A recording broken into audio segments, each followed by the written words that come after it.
अस्सलामुअलैकुम dear students. हमने compound and mixture page number 9 तक हमने स्टडी किया था। तो अब हम इसी पेज नंबर 9 के लास्ट पे atomic number and mass number को स्टडी करते हैं। तो first of all atomic number की डेफिनेशन है the atomic number of an element is equal to the number of protons present in the nucleus of its atoms. It is represented by symbol Z. As all atoms of an element have the same number of protons in their nuclei, they have the same atomic number.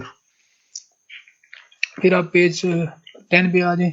Hence, each element has a specific atomic number termed as identification number. तो हमने इसकी definition study की। Number of protons, protons क्या होते हैं? Protons positive charge particles को कहते हैं। ये आपको एक पेज पे दिखाया जाएगा। तो और ये प्रोटॉन्स एटम के सेंटर में न्यूक्लियस होता है, उसमें वाक़या होते हैं। उसमें प्रोटॉन्स और न्यूट्रॉन्स दोनों प्रेजेंट होते हैं। तो प्रोटॉन्स की जो तादाद है उसको हम एटॉमिक नंबर कहते हैं। ठीक है। तो इसी तरह जो एटॉमिक नंबर हैं तमाम एलिमेंट्स के जो होते हैं वो सेम होते हैं। तो इस वजह से इसको आइडेंटिफिकेशन नंबर कहते हैं। ये इसकी शनाख्त के तौर पर यूज़ होता है। जैसा कि पीरियोडिक टेबल को भी एटॉमिक नंबर की बेस पे तरतीब दिया गया है। फिर नेक्स्ट हमारे पास आ जाते हैं। For example, all hydrogen atoms have one proton, their atomic number is Z is equal to 1. All atoms in carbon have 6 protons. Their atomic number Z is equal to 6. Similarly, in oxygen, all atoms have 8 protons having atomic number Z is equal to 8, and sulfur having 16 proton shows atomic number Z is equal to 16. ठीक है। तो ये मुख्तलिफ elements के atomic number थे। तो अब हम आते हैं मास नंबर की तरफ। The mass number is the sum of number of protons and neutrons present in the nucleus of an atom. तो ये आपको जैसा कि मैंने बताया था कि एटम के न्यूक्लियस में प्रोटॉन्स भी होते हैं और न्यूट्रॉन्स भी होते हैं। न्यूट्रॉन्स वो होते हैं जिन पे नो चार्ज, जिन पे कोई चार्ज नहीं होता, उन्हें न्यूट्रॉन्स कहते हैं। ठीक है। तो इसकी तादाद, प्रोटॉन्स एंड न्यूट्रॉन्स की जो मजमूई तादाद होती है उसको हम मास नंबर कहते हैं। तो it is represented by symbol A. इसको ए से जाहिर किया जाता है। तो मास नंबर का फार्मूला है A is equal to Z plus N. A से मीन मास नंबर और जी से नंबर ऑफ प्रोटॉन्स और एन से नंबर ऑफ न्यूट्रॉन्स। तो इस तरह से हम मुख्तलिफ एटम्स के number of protons and neutrons calculate कर सकते हैं। Each protons and neutrons have one atomic mass, 1 AMU, यानी 1 atomic mass unit. For example, hydrogen atom has 1 proton and no neutron in its nucleus. Hydrogen में सिर्फ एक proton है और neutron नहीं है। Its atomic number is equal to यानी Z plus 0, atomic number plus 0, तो इसका atomic number 1 हो। इसी तरह carbon atom has 6 protons and 6 neutrons. Hence its atomic number यानी 6 plus 6, तो हमारे पास इसका एटॉमिक नंबर बन जाएगा 12। Atomic numbers and mass numbers of a few elements are given in the table 1.5। तो आप टेबल में देख लें, मुख्तलिफ एलिमेंट्स के एटॉमिक नंबर और मास नंबर्स हैं और नंबर ऑफ प्रोटॉन्स हैं। जैसा कि हाइड्रोजन का मास नंबर 1 है, कार्बन का 12, नाइट्रोजन का 16। तो ये आपको इसमें और आगे आप बढ़ते जाएंगे इसी तरह। तो अब आ जाए पेज नंबर 11 पे, रिलेटिव एटॉमिक मास, रिलेटिव एटॉमिक मास यूनिट। तो इसकी डेफिनेशन है यहाँ पे इस पैराग्राफ, जो पहला पैराग्राफ है इसकी चौथी लाइन में, the relative atomic mass of an element is the average mass of an atoms of that element as compared to 1/12 the mass of an atom of carbon 12th isotope. तो ये इसकी definition है। और isotope की क्या definition है brackets में लिखी हुई है। An element having same atomic number but different, an atom having same mass number, different mass number but same atomic number. तो जिनका एटॉमिक नंबर सेम और मास नंबर मुख्तलिफ हो तो उसको आइसोटोप कहते हैं। फिर अब यहाँ पे इसके लास्ट पे देखें, एटॉमिक मास यूनिट है। 1 atomic mass unit is 1/12 the mass of an atom of carbon 12th। तो ये इसकी डेफिनेशन है। और 1 AMU 1.66 रेज़ 10⁻⁻24 ग्राम, ये इसके इक्वल है। तो अब लास्ट पे आ जाएं, how to write a chemical formula.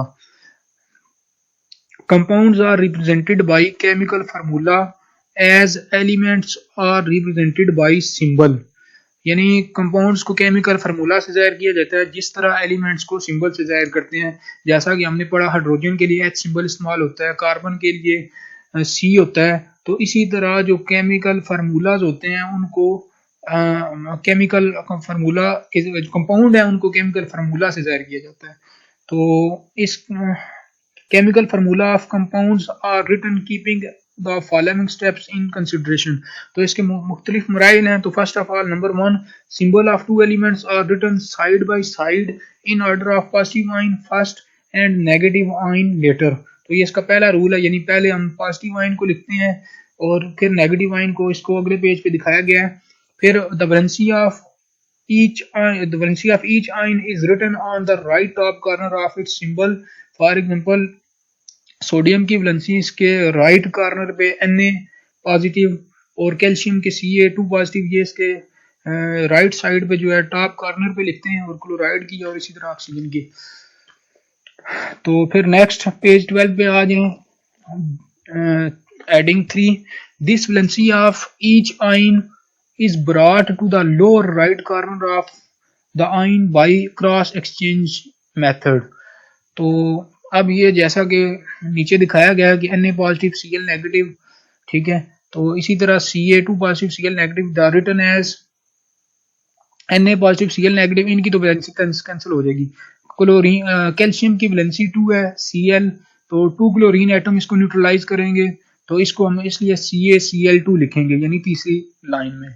तो इसी तरह कैल्शियम की वैलेंसी 2 है और ऑक्सीजन की वैलेंसी भी 2 है, और ये न्यूट्रलाइज हो जाएगा तो इसकी वैलेंसी इस तरह से, ये इसका एटम नहीं लिखेंगे, तो ये सिंपली CaO लिखा जाएगा। अब पॉइंट 4 देखें, if the valencies are same they are offset and are not written in the chemical formula. अगर इनकी वैलेंसी सेम हो तो ये कैंसिल आउट हो जाती हैं और केमिकल फार्मूला में नहीं लिखी जाती। But if they are different they are indicated as such at some position. लेकिन ये डिफरेंट हो तो फिर हम इसको लिखते हैं। For example in case of sodium chloride both valencies are offset and formula is written NaCl, यानी इसकी वैलेंसी सेम है तो ये कैंसिल आउट हो जाएंगी, ये सिंपली NaCl लिखेंगे। Where is calcium chloride is represented the formula CaCl2।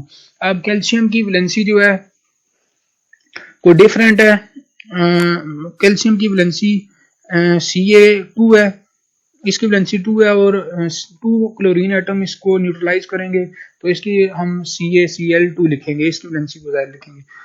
तो फिर हमारे पास पॉइंट 5 पे आ जाए। If an anion is the combination of 2 और more atoms which is called radical, ठीक है, ये रेडिकल की डेफिनेशन है, ये आपने याद करना है। इफ एन आइन इज अ कॉम्बिनेशन ऑफ 2 और मोर एटम्स, ठीक है, तो इसे रेडिकल कहते हैं, ठीक है। तो bearing a net charge on it, for example sulfate SO4 2 negative and phosphate 2 PO4 3 negative, then net charge represent the valency of the radical।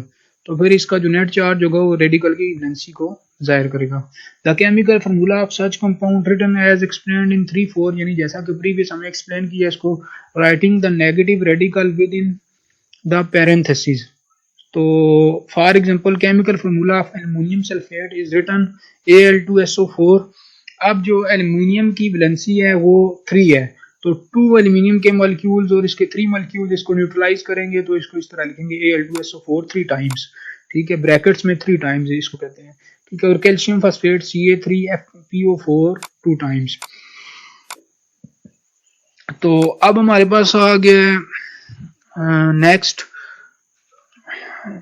Empirical formula और मॉलिक्यूलर फार्मूला। पेज नंबर 12 पे ही इसके center में empirical formula, इसकी definition देखें। It is the simplest whole number ratio of atoms present in a compound, ठीक है, तो ये इसकी डेफिनेशन है। अब इसकी मिसाल, the covalent compound of silica has simplest ratio 1:2 silicon and oxygen respectively.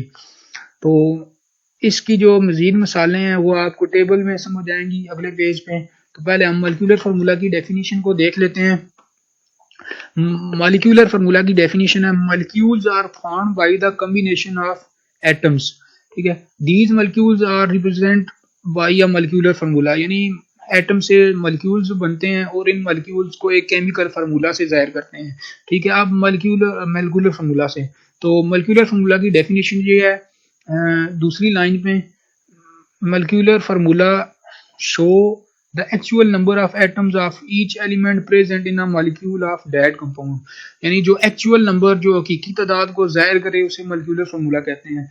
For example molecular formula की मिसाल, for example molecular formula of benzene is C6H6, यानी इसमें तमाम कार्बन एटम्स और हाइड्रोजन एटम्स की तादाद को जाहिर किया जा रहा है। तो नीचे टेबल देखें, टेबल में हाइड्रोजन पर ऑक्साइड है HO, इसका एम्पिरिकल फार्मूला है, इसका मॉलिक्यूलर H2O2, यानी एम्पिरिकल फार्मूला सिंपलेस्ट और रेशो है, ये H2O मॉलिक्यूलर फार्मूला और इसका एम्पिरिकल फार्मूला सिंपलेस्ट और रेशो HO आ जाएगा। इसी तरह बेंजीन C6H6, ये इसकी जो रेशो है वो CH आ जाएगी। और इसी तरह ग्लूकोज, ठीक है, ग्लूकोज C6H12O6, तो ग्लूकोज का एम्पिरिकल फार्मूला CH2O होगा, यानी 6 कैंसिल, 6 2s are 12 और 6 1s are 6, तो ये सिंपलेस्ट और रेशो है, ये है मॉलिक्यूलर फार्मूला। तो आज का हमारा केमिस्ट्री का ये वर्क कंप्लीट हुआ।